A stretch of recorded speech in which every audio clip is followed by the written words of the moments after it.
So we're with Daisy and we're on a Wednesday night at about 7:30, and Daisy had had tea but then found something in the spare room that she started chewing on, and luckily the owners were onto it and investigated what she was chewing on, and it happened to be a piece of rat bait. So this is what they found that she was chewing on, and it is a bait. You can see there's a hole in it as well. So the owners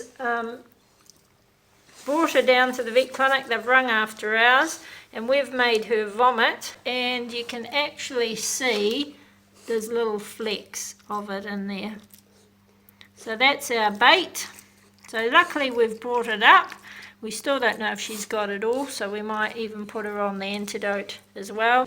So that's how effective the veterinary drugs are at making them vomit. If you try at home, I don't think you'd get this amount of vomit.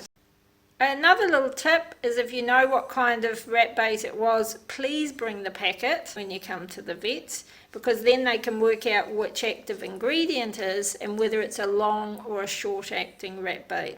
Because the thing is, some of these are only short, so they might be 10 days or 3 weeks, but some of them are long acting, so they can stay in the system for about 6 weeks even. So that's a long time.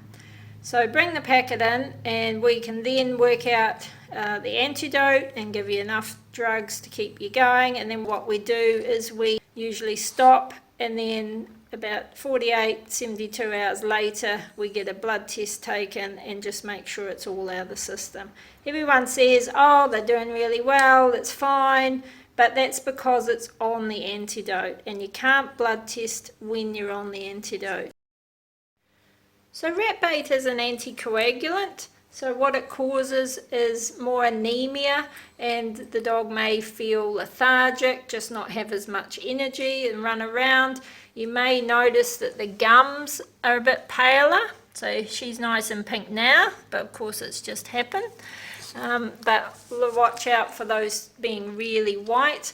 All sorts of things. They might even present being lame. I've had one dog just present that's just breathing a little bit fast, and you wouldn't have thought anything of it, but when I listened, one lung was actually collapsed, and I took an x-ray, there was fluid in that chest, and when I popped a needle in, all I got was blood. A whole 60 ml syringe of blood came out.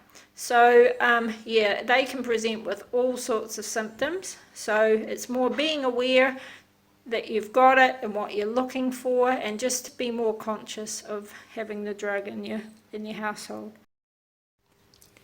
So unfortunately we see rat bait poisoning quite a bit, especially here in Picton. We've got a lot of people out in the sounds with batches, and they put rat bait out, and then of course people take their dogs out on holiday and not aware of what it is, and the dog gets access to it. The lucky thing with rat bait is there is an antidote, but you really have to get them early. If you don't realise and the dog's showing symptoms, and of course don't pick up on that too, then it may be too late to save your dog. So the moral of the story is keep an eye on what your dogs are doing and chewing on.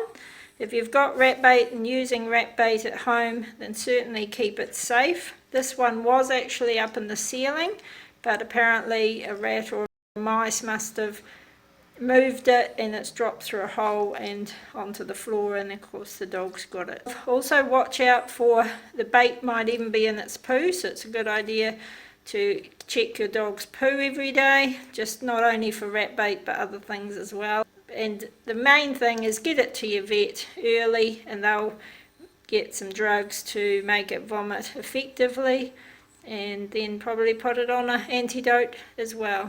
Daisy will just sleep off her wee drug now, and in a couple of hours she will be ready for some more supper, won't you, Daisy?